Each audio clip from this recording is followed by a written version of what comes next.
이사야서 63장에서 끝장인 66장까지 말씀입니다. 63장부터 66장까지는 새로운 사회에 대한 청사진을 보여주는 그런 말씀입니다. 그런데 63장 1절에서 6절 첫 번째 부분과 66장 마지막 부분에 심판의 장면이 나옵니다. 그 이유가 무엇일까요? 그 이유는 새로운 사회를 건설하기 전에 먼저 선행되어야 할 일이 죄악에 대한 심판이라 하는 것이죠. 이제 구체적으로 살펴보면 1절에서 6절은 에돔의 심판에 대해서 말씀하고 있습니다. 에돔은 특별히 이스라엘 백성을 괴롭혔던 그러한 민족입니다. 그들은 에서의 후예로서 야곱과 형제임에도 불구하고 형제국가인데, 이스라엘의 형제국가인데 그렇게 시종일관 이스라엘을 괴롭혔습니다. 그래서 하나님께서 그들을 먼저 심판하시겠다라고 말씀하십니다. 그런데 여기 특별히 홀로 심판하시겠다는 말씀이 있습니다. 이는 이런 대적자들에 대한 심판을 우리가 하지 말라 하는 그런 뜻이기도 하지요. 그래서 우리를 대적하는 그런 원수들을 우리 힘으로 대적하려 하지 말고 다만 기도하면 하나님께서 그러한 또한 대적들을 다 물리쳐 주실 것입니다. 이제 계속되는 말씀에서 특별히 7절부터 마지막 14절 그리고 64장 말씀은 하나님께 구원을 기도하는 기도문이 나옵니다. 이는 새로운 사회, 새로운 세계의 건설을 위해서 또한 우리의 기도가 필요하다 하는 것이죠. 그래서 이스라엘 공동체가 이제 하나님께 기도를 드리라고 선지자 이사야가 촉구하고 있는데, 그 기도의 내용을 살펴보면 먼저 선지자는 이스라엘 공동체에게 과거에 하나님께서 베풀어 주셨던 그 구원, 구속 행위들을 다시 한번 회상하는 기도를 드리라고 말하고 있습니다. 그래서 우리가 이 말씀을 묵상하면서 깨닫게 되는 것은 우리의 회복을 위해서 꼭 우리가 기도해야 할 것은 과거에 하나님 베풀어 주신 그런 은혜들을 회상하는 것 굉장히 중요하지요. 그리고 이제 계속해서 선지자는 이스라엘 공동체와 함께 또 기도를 올리고 있는데, 그 기도는 하나님을 아버지라고 부르고 구원을 간청하는 기도입니다. 이것이 64장까지 계속해서 이어지고 있는데, 선지자는 하나님의 개입을 간청하는 기도를 드립니다. 64장에 보면은.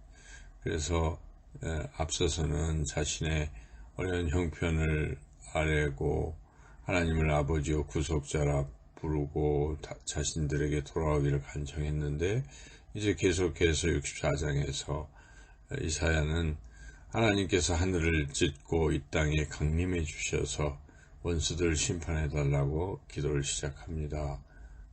그리고 또 자신들의 죄 때문에 이렇게 심판받고 있음도 인정합니다.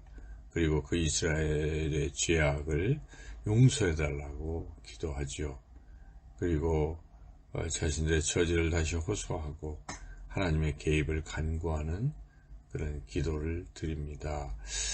그래서 우리가 이 기도문을 보면서 구원의 길은 하나님의 개입이 꼭 필요하다 하는 것이죠.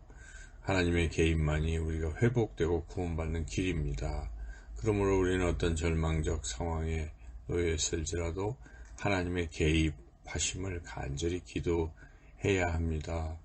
선지자가 기도한 것처럼 하늘을 찢고 하늘을 뚫고 이 땅에 강림하시기를 기도했던 그런 기도를 우리가 생각하며 하나님의 개입을 간절히 호소해야 할 것입니다. 하나님께서 역사해달라고 우리가 그렇게 기도해야 할 것입니다. 이제 65장은 새 하늘과 새 땅에 대한 것을 소망하는 그러한 기도, 그러한 내용이죠. 그래서 세부적으로 본다면, 그러니까 결국 이 65장, 66장은 앞서서 선지자 이사야와 이스라엘 백성이 드렸던 기도에 대한 하나님의 응답의 내용이라고 볼 수가 있는데, 하나님께서는 기도를 들으시고 이제 1절에서 7절까지 악한 사람들에 대해서 심판하실 것이고, 또 의인들에게 하나님이 구원을 베푸실 것을 약속하는 그런 말씀입니다. 그래서 그리고 또한 그 의인들에게 새 하늘과 새 땅을 주실 것이다 약속하는 그러한 말씀이죠. 그런데 악인들을 심판하시겠다는 말씀도 자세히 살펴보면 하나님께서는 그들조차도 돌아오기를 원하고 계시다는 내용입니다. 하나님께로 돌아오지 않는 악인들에게도 하나님은 내가 여기 있노라 거듭 외치면서 돌아오기를 기다리고 계시다는 것이죠. 그러나 그들이 끝내 돌아오지 않는다면 결국은 멸망의 순간을 맞이하게 될 것입니다. 그래서 우리 예수님께서 이 땅에 오셨지만 아직도 예수님께로 돌아오지 않는 그런 사람들이 있음을 우리가 생각하고 그들의 구원을 위하여 그들에게 복음을 전파해야 될 것입니다.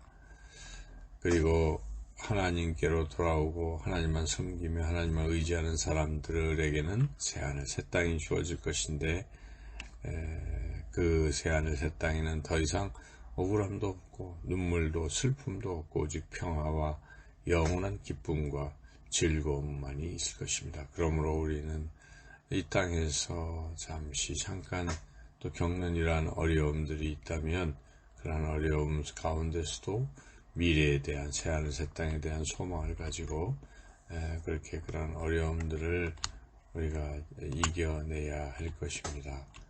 이제 마지막 66장 부분은 이 65장 끝부분에서 새하늘 새 땅이 도래할 것이라는 예언이 기록되어 있기 때문에 그냥 더 없어도 될 것 같은데 66장이 덧붙여 있죠. 그 이유는 새하늘 새 땅에 들어가는 것이 인간의 선행과 공로 때문이 아니라 하나님의 은혜 때문인 것을 깨닫게 하기 위함입니다. 그래서 그런 내용이 66장에 기록되어 있습니다. 그래서 살펴보면 하나님께서는 형식적 예배를 드리는 불경건한 자들을 책망하시고 그들을 심판하실 것이라고 경고하십니다. 그러나 하나님을 경외하며 하나님의 이름을 위해 핍박받는 사람들은 하나님께서 축복하시겠고 위로하시겠다고 그렇게 약속하십니다. 하나님을 경외하는 사람, 즉 하나님의 말씀을 듣고 두려워 떠는 사람에게는 평강과 위로와 영광이 주어질 것인데 그래서 하나님이 약속하십니다. 그러나 반면에 그 하나님을 경외하는 사람들을 미워하고 조롱하거나 또 하나님 앞에 교만한 자들은 하나님께서 심판하실 것이라고 말씀하십니다. 그래서 악한 자들은 심판하시고 그리고 마지막 남은 자들은 하나님께서 구원하실 것이다 하는 말씀, 그들에게 새하늘 새 땅을 주실 것이고 하나님 앞에서 영원히 예배드릴 것이다 라고 그렇게 말씀하십니다. 그래서 하나님께서는 스스로 거룩한 척하는 것이 아니라 죄인임을 알고 하나님 앞에 두려워하고 하나님의 은혜를 구하고 하나님 앞에 통회하고 하나님의 은혜를 구하는 자들을 돌보시고 구원하시고 새하늘 새 땅에서 영원토록 하나님께 예배드리며 영생을 누리게 할 것입니다. 그러므로 우리는 늘 겸손하게 하나님 앞에 서며 또 하나님을 말씀을 듣고 하나님을 경외하며 그래서 하나님이 주실 새하늘 새 땅을 소망하며 힘차게 살아가시는 저와 여러분 모두가 되시기를 주님의 이름으로 축원합니다.